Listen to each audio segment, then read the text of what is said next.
Boxing often delivers historic matches that turn into chapters.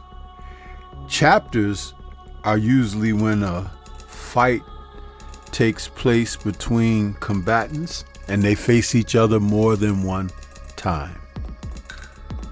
And such will be the case when Amanda Serrano, former undisputed featherweight champion, will once again take on a woman that gave her a true battle, Cruz. You see, when they first met on February 4th, 2023, they set a record for punches thrown in the bout, and there was blood, and there was a lot of aggression between the two. It's in the history books, but now Serrano will return to the ring against Cruz again, and it will be held in Puerto Rico, San Juan, at the Roberto Clemente Coliseum. Let's talk about this fight, the return of Serrano, and what we might be able to expect from a bout like this with combatants who will lay it on the line.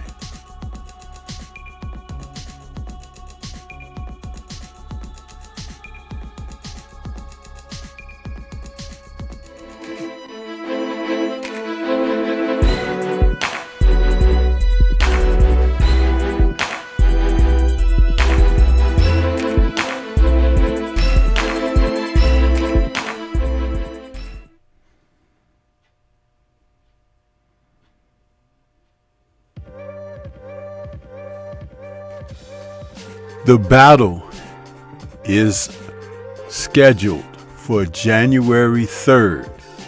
The rematch between WBO, WBA featherweight title holder Amanda Serrano and Cruz.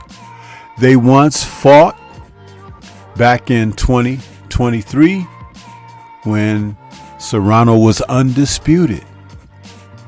And what a battle it was. These women, even from the image that I selected that depicts the action, they battled where you usually don't see the blood and guts from the ladies like this. And Cruz, she defended her honor quite admirably. I'm talking about these women they threw over 1,900 punches. And it was the type of battle that was nip and tuck, give and take. Serrano came away with a unanimous decision. But my goodness, did Cruz fight her. And Serrano, at her own strength, the weight class of featherweight, is a KO puncher, but Cruz hung in there as a southpaw who was looking to dip, land body shots, and come over the top of Serrano, who is also a southpaw. So I think that's what really made the fight engaging, the fact that both women were southpaws. There was not much lull in the action. They just threw punches and threw punches in the center of the ring. Not a lot of that being up against the ropes, clenching or holding. These women were throwing shots, and it was quite entertaining. The first fight, broadcast on DAZN, was from Madison Square Garden, and this was after Serrano had dropped that first loss decision to Katie Taylor. But I'll tell you something, when you think about championship caliber boxing matches, these two were the pontification of that on that evening. I remember rewatching the fight, and I was just saying to myself that to see fighters come out like that is what people really pay their money for. At the end of the day, the punishment that's absorbed, you have to feel for the participants. But my goodness, is it entertaining? Now, the other thing that we have to think about is, now that this match is taking place, it's going to be scheduled with 10 3-minute rounds. The first fight had 2-minute rounds. So think about that now. That additional minute to get that work in.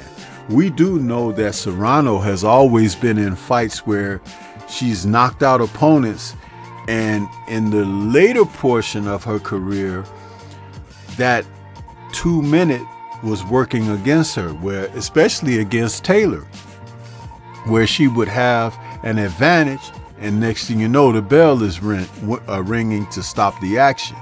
So now that these two are going to be in there for scheduled 3-minute rounds, this fight may not go the distance. And I'm not favoring anyone in particular. We know that currently Serrano is 47 wins, 4 losses, 1 draw with 31 KOs. And as she comes into this rematch against Cruz, who will bring in her record of 18 wins, 2 losses, 1 draw, and 4 KOs, I expect both to bring the best of what they have. But we have to be also honest in this situation, because currently Serrano is, she's 37 years of age, and Cruz is 35. But the number of fights that Amanda has had is starting to show its toll on her, and she's been in some real tough bouts. She is a valiant warrior. Her nickname, The Real Deal, is definitely attributed to how she fights, but it's also representative of the men's division of boxing, Evander Holyfield, The Real Deal. So she's in great company with what she brings there. Instant first ballot Hall of Famer she'll be when she finally hangs him up. But Cruz has an opportunity to do something here. And I'm telling you, when you think about it, her last fight was in May of this year against Maricruz Rodriguez Gonzalez, where she scored a TKO victory. Serrano, in her trilogy bout against Katie Taylor, ended up with a majority decision loss here for Katie Taylor. It was in July of this year, but she just didn't look like her usual self. There was something going on. Maybe the punishment from the earlier bouts between them have taken their toll. But I expect these two in a 3-minute, 10-round scheduled match, they're going to bring a lot of war, and the fans had better tune in. The fight will be promoted by MVP, and that's the Jake Paul's promotional company. And like I said, the bout will be held over in Puerto Rico, and we'll see exactly what's going to be, as far as the undercard. But it was announced on the 14th of October that this will be taking place. There's a lot for people to be prepared for here.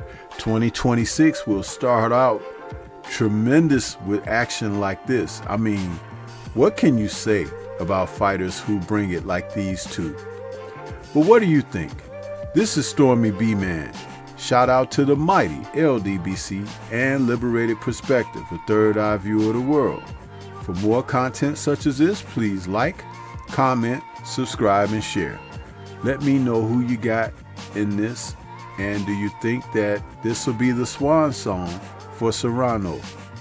Peace to everyone out there, and everyone please remain safe.